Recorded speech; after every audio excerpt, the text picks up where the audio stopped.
हमारे channel the Z story में आपका स्वागत है। अंडे वाला और अमीर औरत की कहानी। एक छोटे से गांव से शहर आया एक अंडे वाला। उसकी टोकरी में ताज़े अंडे चमकते थे, लेकिन उसके चेहरे पर थकान के साथ साथ जिंदगी जीतने की एक चमक भी थी। हर रोज वह सुबह उठकर शहर पहुंचता और अपनी टोकरी लेकर सड़कों पर घूमता। उसकी आवाज़ दूर दूर तक सुनाई देती, ताज़े अंडे, ताज़े अंडे। एक दिन एक शानदार कार से एक अमीर औरत उतरी। उसने अंडों को ध्यान से देखा और पूछा, ये अंडे कितने के हैं? अंडे वाले ने मुस्कुराते हुए बताया, मेम साहब, ये देसी मुर्गी के अंडे हैं, बिल्कुल ताज़े। 5 रुपए का एक अंडा। अमीर औरत ने कीमत सुनकर थोड़ा मुंह बनाया। इतने महंगे? मुझे तो ये सारे अंडे 2 रुपए प्रति अंडे के रेट में चाहिए। अंडे वाले का दिल थोड़ा सा धड़का, लेकिन उसने धैर्य से कहा, मेम साहब, मैं बहुत कम दाम पर बेच रहा हूँ। सुबह से घूम रहा हूँ, अभी तक कुछ बिका नहीं है। अमीर औरत ने जोर देकर कहा, नहीं, मैंने जो कहा उसी रेट पे चाहिए। कितने अंडे हैं तुम्हारे पास? अंडे वाले ने देखा कि औरत की आंखों में सिर्फ पैसों की चाह है। उसके मेहनत का कोई मूल्य नहीं। फिर भी उसने दिल में दुख छुपाकर 50 अंडे 100 रुपए में दे दिए। महिला ने खुशी खुशी सारे अंडे ले लिए और वहां से चली गई। लेकिन अंडे वाले के मन में एक सवाल उठा, क्या सिर्फ पैसे ही सब कुछ है? मेरी मेहनत का कोई मूल्य नहीं है। अंडे खरीदने के बाद वह महिला एक बड़े रेस्तरां में गई और वहां महंगे व्यंजनों का आनंद लेने लगी। उसने हजारों रुपए का बिल चुकाया, लेकिन उसे अंडा बेचने वाले से मोल भाव करने की जरूरत महसूस हुई थी। जबकि उसने रेस्तरां में बिना किसी सवाल के भारी रकम खर्च कर दी। उस रात अमीर औरत को सपने में उस अंडे वाले का दुखी चेहरा बार बार नजर आया। पूरी रात महिला सो नहीं पाई। अब उसे अपनी गलती का एहसास हो रहा था। उसने सोचा, मैंने कितना बुरा किया। मैंने उसके साथ ऐसा क्यों किया? अगले दिन वह उसी बाजार में गई और अंडे वाले को ढूंढने लगी। जब उसे अंडे वाला मिला तो उसने माफी मांगी। मुझे माफ कर दीजिए, मैंने आपसे बहुत बुरा किया। मुझे एहसास हुआ कि मैंने आपकी मेहनत का अपमान किया है। अंडे वाला हैरान रह गया। उसने कहा, कोई बात नहीं मेम साहब। अमीर औरत ने कहा, मैं आपकी मदद करना चाहती हूँ। आप मुझे बताइए, मैं आपके लिए क्या कर सकती हूँ? अंडे वाले ने सोचा और कहा, मेम साहब, मेरे पास कुछ मुर्गियां हैं। अगर आप मुझे कुछ पैसे दे दें तो मैं और मुर्गियां खरीद सकता हूं और अपना छोटा सा व्यवसाय बढ़ा सकता हूं। अमीर औरत ने खुशी खुशी उसकी मदद करने का फैसला किया। उसने अंडे वाले को पैसे दिए और कहा, मैं चाहती हूं कि आप सफल हों। कुछ समय बाद अंडे वाले का व्यवसाय बढ़ गया। उसने एक छोटी सी दुकान ली और ताज़े अंडे और मुर्गी के अन्य उत्पाद बेचने लगा। वह गांव का सबसे सफल व्यक्ति बन गया। जब भी अमीर औरत उस बाजार से गुजरती थी तो वह अंडे वाले की दुकान पर रुकती थी। वह उसे ताज़े अंडे खरीदती थी और उससे बात करती थी। मदद करने की भावना कितनी महत्वपूर्ण है। जब हम दूसरों की मदद करते हैं तो न सिर्फ उनका जीवन बेहतर होता है, बल्कि हम भी खुश होते हैं। और ये कहानी हमें सिखाती है कि कभी भी किसी की मेहनत का अपमान नहीं करना चाहिए। काम छोटा हो बड़ा, मेहनत सभी करते हैं। एक गांव में सूरज अपनी पत्नी गीता के साथ रहता था। सूरज के पास खेती के लिए एक जोड़ा बैल था। वह अपने जोड़े बैल से खेती करता और अच्छी फसल उगा लेता था। उसके जोड़े बैल का नाम हीरा मोती था। उसकी पत्नी गीता भी अपने घर का काम कर सूरज की खेती में मदद करती थी। गीता बड़ी अक्लमंद थी। वह अपने पति का घाटा नहीं होने देती थी। सही सुझाव देकर वे सूरज का हमेशा फायदा करवाती थी।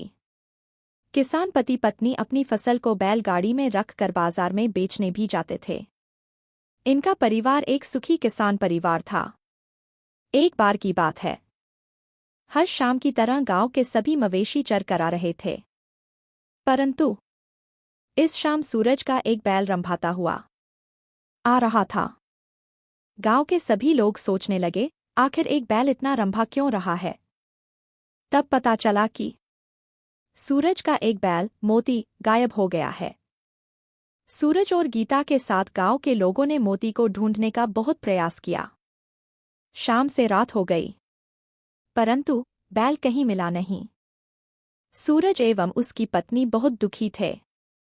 फिर भी गीता ने भोजन पकाया और अपने परिवार को समझा बुझाकर खिलाया। खाने के बाद गीता रात के बर्तन धो रही थी, परंतु ध्यान उसका बैल पर ही था। गांव के पास ही हर साल मवेशियों का बड़ा मेला लगता था। अचानक से गीता के मन में ख्याल आया कि कहीं किसी चोर ने मेले में बेचने के लिए उसके बैल को तो नहीं चुरा लिया। बर्तन छोड़ हाथ पांव धोकर वह जल्दी से अपने पति के पास पहुंची। गीता अपने पति से कहने लगी, सुनते हो, मुझे लगता है चोर ने हमारे बैल को मेले में बचने के लिए चुराया है। परसों से तो मेला शुरू हो ही रहा है, वहीं जाकर हम अपने मोती को ढूंढ लेंगे। दुखी सूरज कहता है, इतने मवेशियों में से हम अपने मोती को कैसे पहचानेंगे। गीता अपने पति से कहती है, इतने दिनों से हम अपने मोती की सेवा कर रहे हैं, हमें नहीं पता हमारा मोती कैसा दिखता है। एक माँ अपने जुड़वा बच्चों में से पता कर लेती है कि कौन सा वाला कौन सा है, तो हम अपने मोती को नहीं ढूंढ सकते। फिर मोती भी तो हमारी प्रतीक्षा कर रहा होगा, वह भी हमें पहचान लेगा। जैसे ही मेले का दिन आया, दोनों पति पत्नी मवेशी मेले में पहुंच गए और वहां एक एक मवेशी को देखने लगे। दोपहर के 2 बज चुके थे, अभी तक उन्हें अपना मोती नहीं दिखा था। सूरज अपना धैर्य खो रहा था। उसने अपनी पत्नी से कहा, गीता, मुझे नहीं लगता कि अब हमें हमारा मोती मिलेगा। इतनी देर से हम हर एक मवेशी को देख रहे हैं। गीता ने धैर्य बंधाते हुए अपने पति से कह रही होती है, सुनो जी, तुम ऐसे धैर्य मत खो, हमारा मोती हमें अवश्य मिल जाएगा। जैसे ही मोती दिखेगा हम उसके खरीदार बनकर जाएंगे। सीधा उसको चोर नहीं बोलेंगे। परंतु यह क्या? गीता यह कह ही रही थी कि एक बैल के जोर जोर से रंभाने की आवाज आने लगी। गीता ने नजर उठाकर देखा तो खुशी से पागल हो गई। गीता ने कहा, अरे अरे, वह रहा अपना मोती। सूरज ने भी अपने बैल को एक नजर में पहचान लिया। रंभाता हुए मोती इतनी ताकत लगा रहा था मानो वह अभी अपनी रस्सी तोड़ देगा। गीता अपने मोती के पास पहुंचकर उसे लिपट जाती है और मोती की आंखों से आंसू बह रहे होते हैं। अचानक से मेले में भरी भीड़ के सामने गीता चिल्लाती है, इसी ने मेरे बैल को चुराया है, यही चोर है, अब जाकर मेरे बैल को मेले में बेच रहा है। बैल बेचने वाला डर जाता और इधर उधर देखने लगता है और सूरज और गीता के साथ झगड़ा करने लगता है। चीखने चिल्लाने की आवाज सुनकर आसपास में और भी भीड़ जमा हो गई। तब गीता ने कहा, अच्छा, अगर यह तेरा बैल है तो बता, इसकी कौन सी आंख में मोतिया है। घबराए हुए विक्रेता ने कहा, यह कौन सी बड़ी बात है, मेरा बैल है तो मैं ही नहीं जानूंगा क्या, इसकी दाहिनी आंख में मोतिया है। तभी गीता ने कहा, सोच कर बताओ, कहीं ऐसा ना हो कि तुमने गलत बता दिया और इस बैल को मैं ले जाऊं।